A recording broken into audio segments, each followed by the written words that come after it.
चलो बच्चों ये प्रश्न को देखते हैं। तो प्रश्न में देखा जेड परमाणु भार के एक तत्व के दो समस्थानिक है। भारी समस्थानिक का परमाणु भार Z+2 तथा हल्के समस्थानिक का Z-1 हल्के समस्थानिक की उपलब्धता है। तो यहाँ पे चार विकल्प दे रखा है A, B, C तथा D। आइए मुख्य अवधारणा की चर्चा करते हैं। मुख्य अवधारणा, तो यहाँ पे हमें प्रश्न में क्या पूछा गया, हल्के समस्थानिक की उपलब्धता है, तो ये हमें ज्ञात करनी है। तो समस्थानिक का अर्थ हमारा क्या होता है, तो जब दो तत्व के परमाणु संख्या हमारे क्या हो, समान हो, परंतु हमारे क्या हो, परमाणु द्रव्यमान हमारे भिन्न हो, उसे हम क्या कहते हैं, समस्थानिक कहते हैं। तो जो हमारे समस्थानिक होंगे उसमें अगर हम जैसे अगर हम देखें तो ये हमारा एक तत्व है और ये हमारा एक तत्व है, दोनों ना हमारे क्या होंगे, समान होंगे, यानी कि इनको प्रदर्शित हम एक जैसा करते हैं और दोनों का हमारा परमाणु संख्या यानी कि Z होगा। यानी अगर हम देखें तो पहले का अगर हम परमाणु भार देखें तो Z+2 है, तो जो हमारा दूसरा होगा ये हमारा हल्का वाला है, तो ये हमारा क्या आ जाएगा, Z-1 होगा। तो यहाँ पे अगर हम देखें तो यहाँ पे हमें देखा हल्के समस्थानिक यानी कि Z-1 है जो, उसका हमें कहता है हल्के समस्थानिक की उपलब्धता बतानी है। तो यानी अगर हम देखें तो ये हमारा क्या हो जाएगा, हल्का हो जाएगा। तो यहाँ पे अगर हम देखें तो इसको हम मान लेते हैं कि प्रकृति में हमारा क्या है, X% है। तो ये हमारा क्या है, ये हमारा है हल्का यानी कि जो हमारा भारी हो जाएगा, तो ये हमारा क्या इतना पाया जाएगा,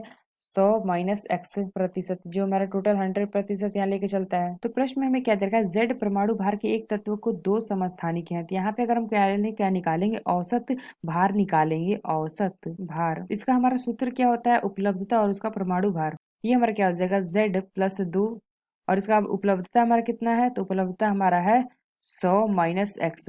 अगर दूसरा देखें तो दूसरा हमारा क्या दे रखा है, Z-1। तो ये हमारा क्या दे रखा है, X है दे रखा है। तो बटे में हमारा क्या हो जाएगा, टोटल टोटल हमारा क्या हो जाएगा, 100-X प्लस हमारा आ जाएगा X। तो यहाँ पे औसत भार यानी कि इसको हम Z रख लेते हैं, तो Z बराबर हमारा क्या हो जाएगा, Z+2 और यहाँ पे हमारा आ जाएगा 100-X और प्लस हमारा क्या हो जाएगा, Z-1 X बटे में हमारा क्या आ जाएगा, बटे में हमारा आ जाएगा 100। यहाँ पे हमारा क्या हो जाएगा, X और प्लस और X माइनस कट जाएंगे। तो यहाँ से अगर हम देखें इसको हल करेंगे तो यहाँ पे हमारा निकल के आ जाएगा 3X बराबर आ जाएगा 200। यानी अगर हम देखें तो यहाँ से हम X निकालेंगे तो X हमारा क्या आ जाएगा, X बराबर आ जाएगा क्या, 200/3। तो इसको हल करेंगे तो यहाँ आ जाएगा 66.66%। ये हमारा क्या आ गया, X का वैल्यू आ गया। तो यहाँ पे अगर हम देखें तो X हमें किसको माने थे, ये हमारा क्या है, हल्का है।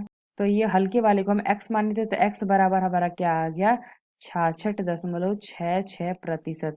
यानी कि अगर हम क्या कह सकते हैं, जो हमारा पहला विकल्प है यह विकल्प हमारा सही होगा कि Z-1 यानी कि जो हमारा हल्के समस्थानिक की उपलब्धता हमारी क्या आ जाएगी, 66.6%। तो आशा करते हैं आपको समझ में आया होगा। धन्यवाद।